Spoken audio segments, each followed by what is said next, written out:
Well, good evening, friends. Mark Holmes here, and as always, I want to thank you all for watching, commenting, subscribing, being part of the Joe Blue Sports Report. Without you guys, as well as you ladies, you know this doesn't work. Okay, you know you like being here, so please hit the subscription button. Hit the subscribe. Come on. You know you want to do it. Come on.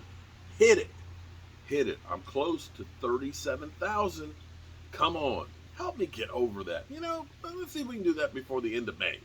I only need like 35 people. Come on. Hit it. Hit it.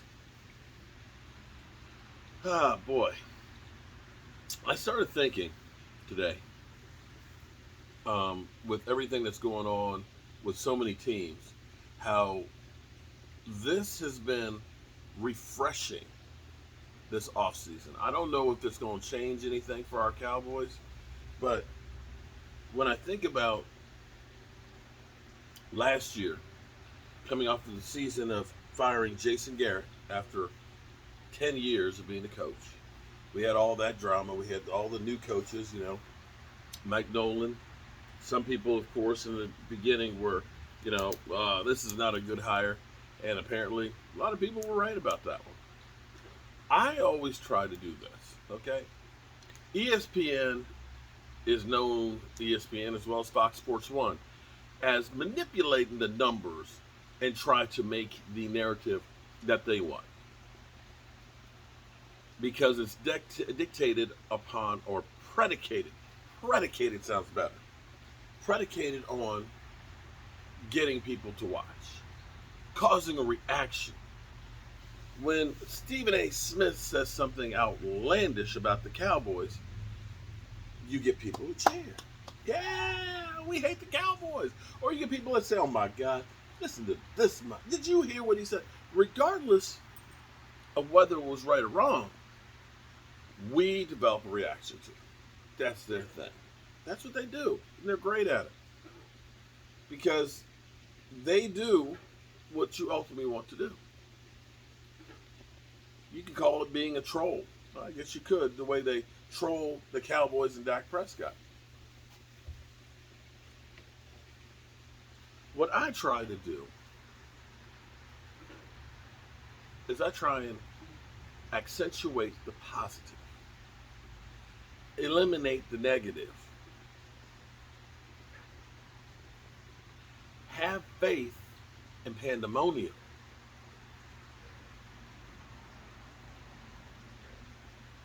I always try and look at the bright side of things and try and give you the positivity of it, more so than being negative. And I guess this is why some of the schlep rocks out there get on my nerves. But this year, this has been no drama. We've seen so many players out there that want to leave, demanding to leave, begging to leave. Eagles got Zach Ertz, who's in no man's land right now. He wants to get the hell out of there. Been wanting to get out of there. They're trying to trade him. Ain't nobody trading for him. So he's in no man's land. He can't get on with his NFL career. Aaron Rodgers in that whole situation. Russell Wilson. And we have teams that are truly trying to make a big splash and a big move. Back to Russell Wilson. They're trying to get Julio Jones. And I wonder if part of the motivation for that, for the Seahawks to get Julio Jones, not only to better their wide receiver core, but to keep the Rams from getting theirs because they're worried about that.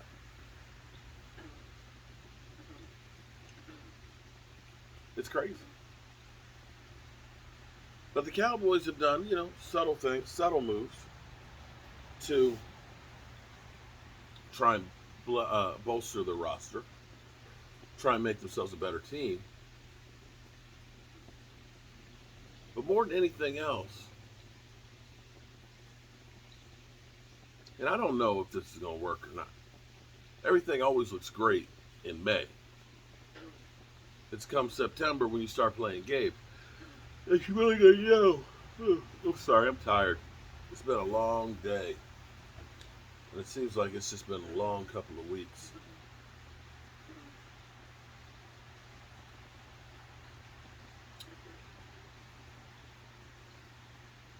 I don't know if all the moves that the Cowboys have made, because they've been trying to be frugal and use what they have to spread the wealth out and get as many pieces as possible. But more than anything, I feel good about the team because of the reaction of what we're getting from the players. It just feels like maybe that slice of humble pie that the Cowboys took this year,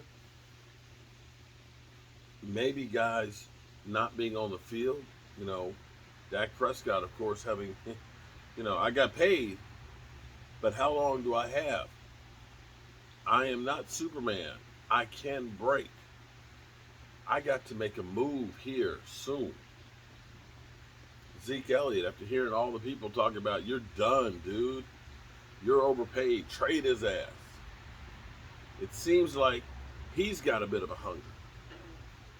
And we have guys who kind of need to redeem themselves.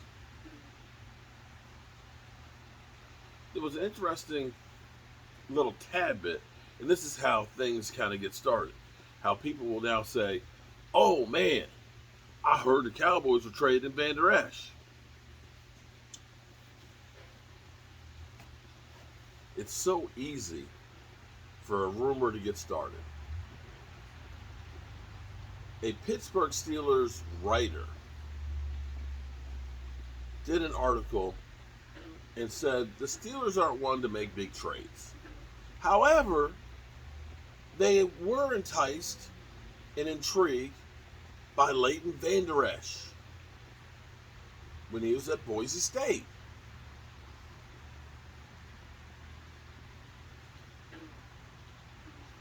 If the Cowboys, after, which have not put the 50-year option on him, could be a guy that would be interested for the Steelers to trade for. Because basically trade for him now, he's on that last year of his contract. If he performs, we can sign him to a new contract. If not, we don't have that much to lose other than the draft pick. And because of the injury history, you might be able to get him for, relatively late draft pick. And it may help out the Cowboys because, they've got so many linebackers now. It makes sense, but what's going to happen is people will say, oh man, I heard the Cowboys were trading. No, the Cowboys ain't said jack about trading Vander Esch. That doesn't mean that they haven't. But this did not come from the Cowboys. This came from didn't come from Pittsburgh. It came from a writer in Pittsburgh.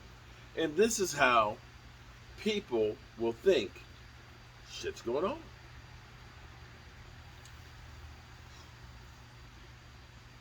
It gets to be crazy. I guess it's rumors.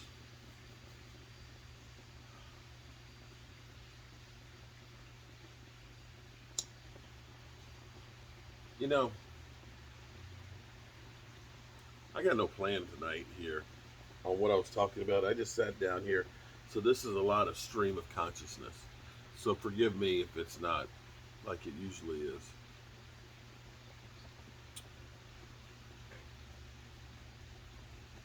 Dak Prescott lost his brother, who took his life last year, and admitted about having depression. A lot of us do. A lot of us are fighting demons inside. A lot of us have a lot of things going on. I always say there's two worlds out there. There's two worlds. There's social media world, where you use a lot of filters. You dress up the rough edges. You make sure when you take that picture, you done taken 40 pictures with different angles, different lighting and all that to make sure you get the best one to show people. So that way everything looks perfect. That's the social media world. In the real world, Everybody has problems. Everybody has their demons. Everybody has issues and battles that they fight.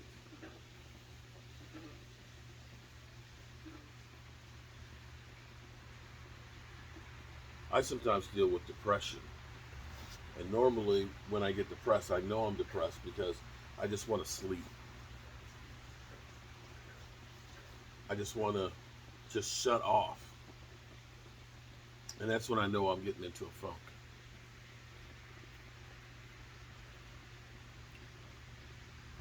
The way I fight my depression is by staying busy. It's kind of like my knees. My knees hurt like holy hell. I've got 800 milligrams of ibuprofen. I got a knee that's completely shot. I hate taking pills. I have to be really, really, really bad before I take them. And I mean really bad.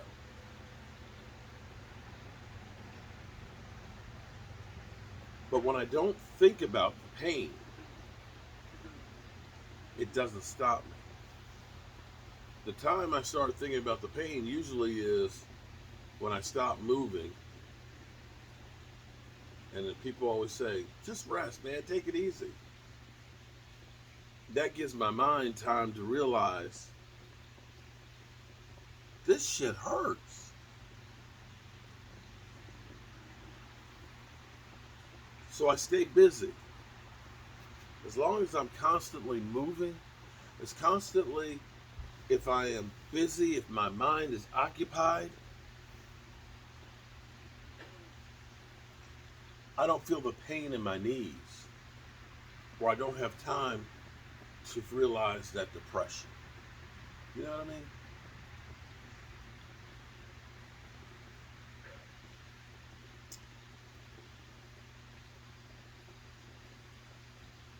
My brother's been a lot on my mind. I've had so many reminders lately about him not being here.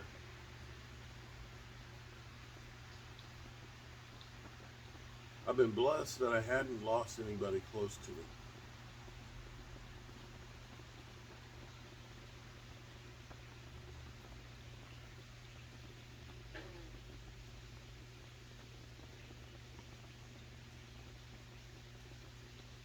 Tomorrow I'm going to go by his grave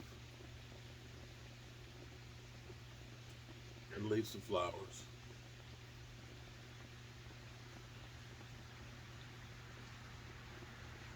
and tell him that I miss him. And that, my friends, is really, really hard for me. It's almost like it's not even real. But yet it is.